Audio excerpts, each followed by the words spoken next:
Shri Venkateswara gold తాకట్టులో ఉన్న మీ బంగారాన్ని విడిపించి కొనబడును.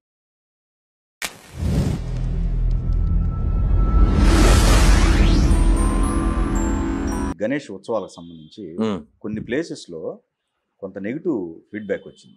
మీ దాకా కూడా వచ్చింది. అది వచ్చింది. ఎందుకు అలా జరుగుతుంది? మీరు ఎప్పుడైనా మనిషికి ముఖ్యంగా హిందువులకి ఎనాలిసిస్ చేసే లక్షణం ఉంటేనే ఏ వ్యాపారమైనా ఏ విధానమైనా ఏ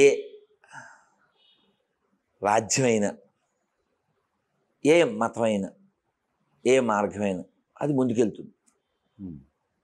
అది నువ్వు చేసే అనాలిసిస్ దానికి తగ్గ మార్పులు నువ్వు చేసుకుంటే.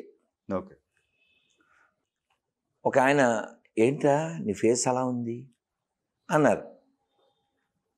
అంటే వాడు కొంచెం నీరసంగా ఉంటుందండి అన్నాడు ఈ అబ్బాయి. అతనితో మాట్లాడిన కొన్ని నెలల తర్వాత వాడికి హార్ట్ అటాక్ వచ్చింది. అంటే ఆయన చూడగలిగాడు వీడి ముఖంలో మార్పు వస్తుంది, లోపల ఏదో తేడా కొట్టింది.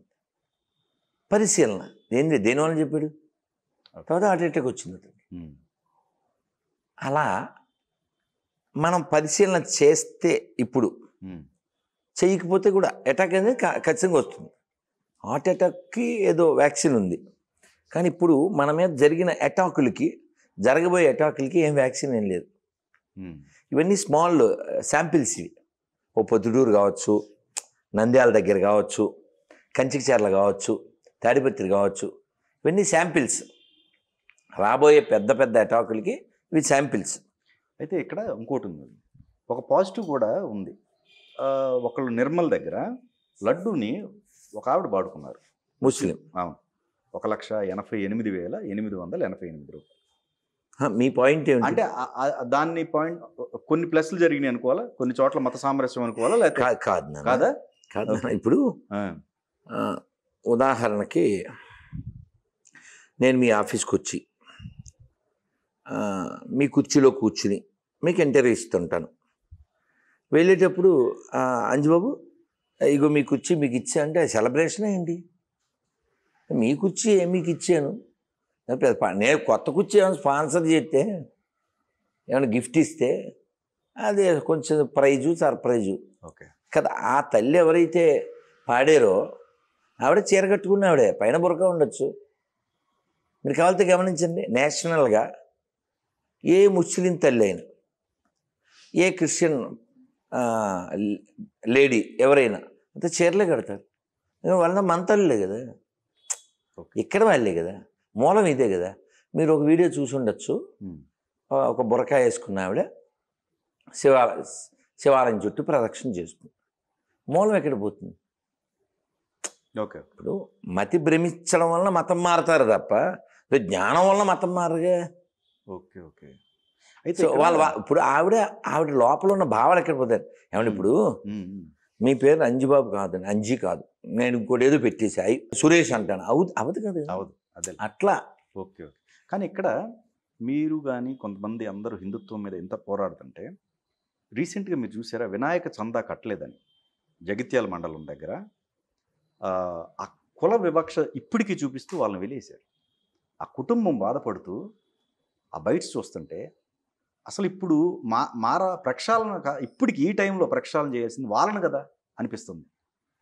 ఇప్పుడు నాకు మీది అంటే నేను వినాయక చవితి రోజున విమానంలో ఉన్నా. కల్లెడ గ్రామం, నాకు తెలియలేదు. వినాయక చవితి రోజున విమానంలో ఉన్నాను. నేను ఆస్ట్రేలియా తిరిగి వచ్చేసరికి నిమజ్జనం అంతా అయిపోయింది. ఇక్కడ వాళ్ళు ఏడుస్తూ బాధపడుతూ. నేనేమంటా అంటే మీరు ఈ టాపిక్ ఎత్తగానే వాడిని చెప్పు తీసుకు కొట్టాలి. ఎవడైతే వాడు కులం ఎత్తాడో, ఎవడైతే చందా ఇవ్వకపోతే వాళ్ళని వ్యతిరేకించాడో వాళ్ళందరినీ కేసులు పెట్టాలి, వాళ్ళని చెప్పు తీసుకు కొట్టాలి. ఎందుకు అంటే వాడు ఇంటి దొంగ. ఇది ఎగ్నెస్ట్ ధర్మ, ఇది ఎగ్నెస్ట్ ధర్మ కదా.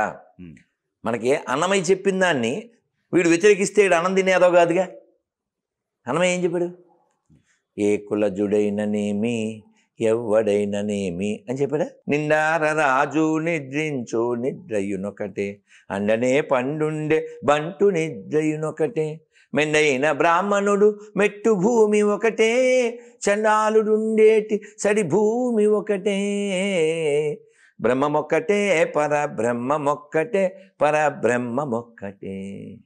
అవును నిజంగా. కాబట్టి వాడు దొంగ, వాడి మీద కేసు పెట్టండి, వాళ్ళ లోపల వేయండి, వాడికి ఏమైనా కులాహంకారం ఉంటే వాడి మనం నేర్పించండి, కులం కంటే ధర్మం ముఖ్యమని నేర్పించండి, సింపుల్ కదా.